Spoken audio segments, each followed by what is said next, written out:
Halo sahabat GKI Klasi Solo dimanapun Anda berada. Hari ini sebelum kita memulai aktivitas kita dan sebelum kita bersama-sama merenungkan firman Tuhan, marilah kita berdoa. Tuhan Yesus yang baik, kami sangat mengucap syukur untuk hari ini. Kami boleh kembali bernafas, kami boleh kembali hidup pada hari ini. Dan sebelum kami melakukan aktivitas kami hari ini, kami mau bersama-sama merenungkan firman-Mu. Kiranya Engkau mau membuka hati dan pikiran kami, sehingga kami bisa mengerti apa yang ingin Engkau ajarkan pada kami, sehingga kami juga bisa melakukannya dalam kehidupan kami setiap hari. Terima kasih ya Tuhan, hanya di dalam nama-Mu kami sudah berdoa dan mengucap syukur. Haleluya, amin. Sahabat GKI Klasi Solo, beberapa waktu yang lalu di sosial media kita dihebohkan dengan sebuah berita yang viral, yaitu seorang peramal dari India mengatakan bahwa kiamat akan terjadi pada hari Sabtu tanggal 29 Juni tahun 2024. Tetapi ternyata setelah lewat tanggal tersebut tidak terjadi apa-apa, dan rumornya kini peramal tersebut mereschedule hari kiamat menjadi hari Sabtu tanggal 10 Agustus tahun 2024. Tetapi tidak jelas ya kapan akan terjadi, jam berapa begitu, kita nggak tahu. Nah, sebenarnya ada banyak orang yang mencoba-coba untuk menghitung, meramal, mencocok-cocokkan juga ayat-ayat yang ada di dalam Alkitab dan dengan kejadian masa kini, lalu menubuatkan atau memberitahu kita kira-kira tanggal sekian gitu nanti akan terjadi hari kiamat, tanggal sekian Tuhan Yesus akan datang yang kedua. Bahkan 12 tahun yang lalu diperkirakan tanggal 12 Desember tahun 2012 juga katanya kiamat.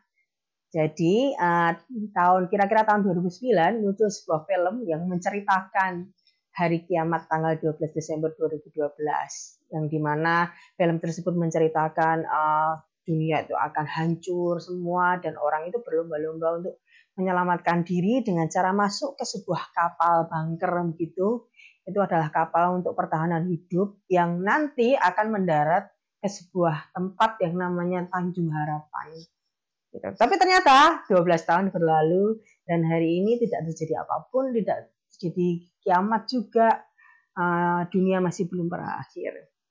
Dan masih banyak lagi kejadian-kejadian, nubuatan-nubuatan, tebak-tebakan, tanggal-tanggal yang ternyata tidak pernah terjadi kiamat. Jadi tentu saja ramalan-ramalan tersebut bisa menimbulkan rasa cemas buat kita, juga bisa menimbulkan kepanikan buat orang-orang yang mendengarnya.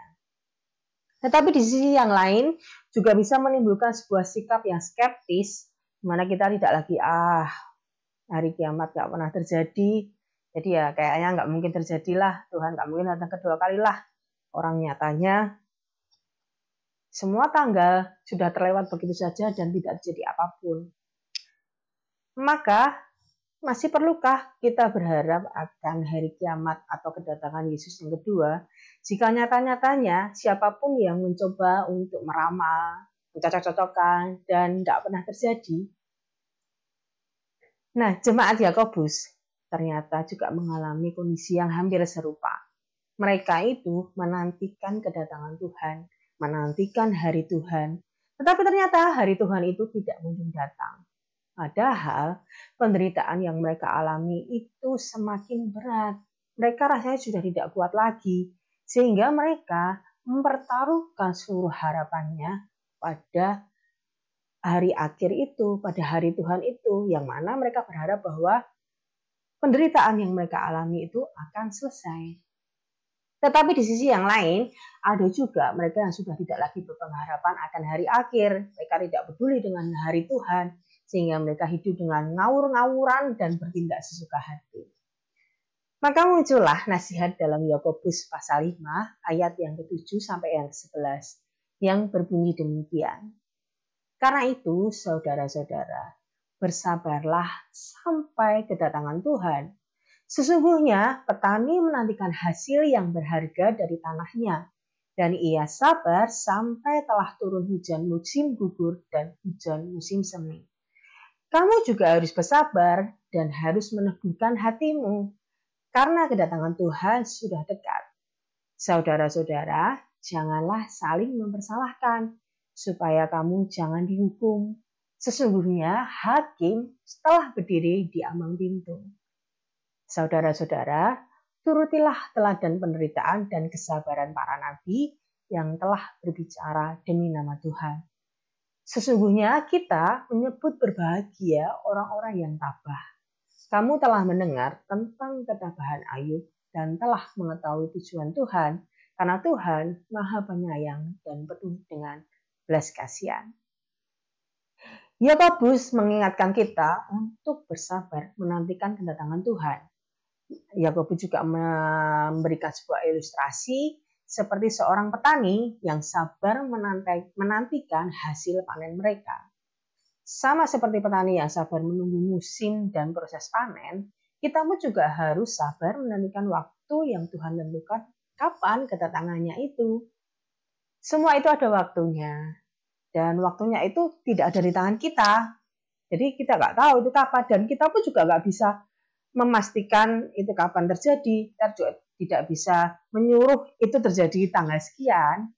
Sama seperti seorang petani yang musim panen itu kalau misalnya tiba 3 bulan lagi, ya dia nggak bisa memaksa panen itu minggu depan atau 2 minggu lagi, nggak bisa. Karena ya musim panen itu ada waktunya. Gitu. Nah, dalam penantian musim panen, petani itu juga nggak ongkang-ongkang kaki atau dia bodoh amat gitu dengan tanamannya dan berbuat seenaknya. Tetapi petani juga tekun mengairi, menyiangi, mencangkul, memberi pupuk, dan merawat tanamannya. Sehingga nanti pada waktu musim panen, tanamannya tumbuh dengan subur. Demikian juga kita sebagai orang Kristen dalam menanti kedatangan Tuhan. Menanti hari kiamat, kita tetap harus bekerja, mengerjakan iman dan keselamatan kita dengan terus-menerus berperan serta menjadi sahabat Allah yang menghadirkan kerajaan Allah di bumi. Bukan dengan kita bersantai-santai dan hidup ngawur-ngawuran dalam menantikan hari Tuhan. Yakobus juga mengingatkan kita bahwa kita harus senantiasa sabar dan meneguhkan hati dalam menanti hari Tuhan itu, baik dalam kehidupan kita sendiri, juga dalam hidup persekutuan dengan sesama kita, dengan tidak saling mempersalahkan. Memang benar, hari Tuhan itu sangat dekat. Bahkan Yakobus menuliskan bahwa hakim sudah berdiri di ambang pintu. Sewaktu-waktu hari itu akan datang, tetapi kita tidak tahu kapan. Maka itu kita diajak oleh Yakobus untuk memiliki hubungan yang baik dengan sesama kita. Selain itu juga, menurut Yakobus, memang dalam proses penantian hari Tuhan itu kita mengalami banyak sekali penderitaan. Sama seperti para nabi-nabi yang terdahulu juga mengalami penderitaan. Padahal mereka adalah orang-orang yang berbicara demi nama Tuhan. Mereka adalah orang-orang yang memberitakan sebuah kebenaran. Jika hari ini kita juga turut menderita karena melakukan sebuah kebaikan, karena kita menderita karena membicarakan sebuah kebenaran, jika kita juga menderita karena menjadi saksi Kristus, mewartakan kasih Tuhan, kita harus yakin bahwa penderitaan apapun itu pasti akan berlalu. Segala sesuatu akan berakhir, sama seperti apa yang dialami oleh Ayub yang tetap tekun dan berpengharapan kepada Allah.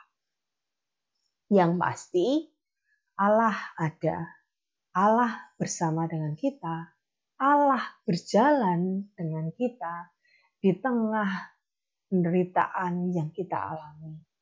Karena Tuhan Maha Penyayang dan penuh belas kasihan. Karena itu, marilah kita menanti kedatangan Tuhan dengan sabar. Amin. Mari kita berdoa. Bapa kami yang ada di surga, Terima kasih untuk putra-Mu yang telah menebus dosa kami. Dan terima kasih untuk Roh Kudus-Mu yang selalu hidup di dalam hidup kami. Hari ini kami belajar ya Tuhan, bahwa suatu saat nanti Engkau memang pasti akan datang yang kali kedua. Namun kami memang tidak tahu kapan itu waktunya. Sehingga kami tahu ya Tuhan bahwa kami harus senantiasa berjaga, senantiasa sabar dalam menunggu hari itu. Dan kami tahu juga dalam masa penantian itu kami harus menantinya dengan tekun, bekerja, mengerjakan keselamatan dan iman yang kami miliki.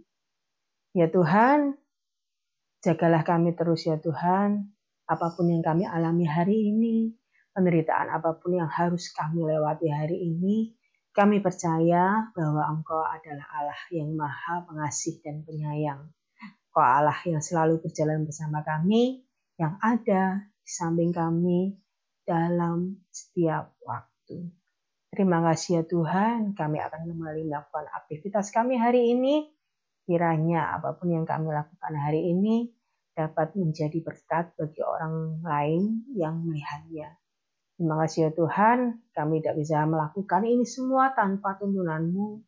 Kiranya kasih-Mu lah yang selalu merahmati kami, sehingga kami bisa menjalaninya dalam kehidupan kami setiap hari. Terima kasih Tuhan Yesus, hanya di dalam nama-Mu kami sudah berdoa dan mengucap syukur. Haleluya, amin.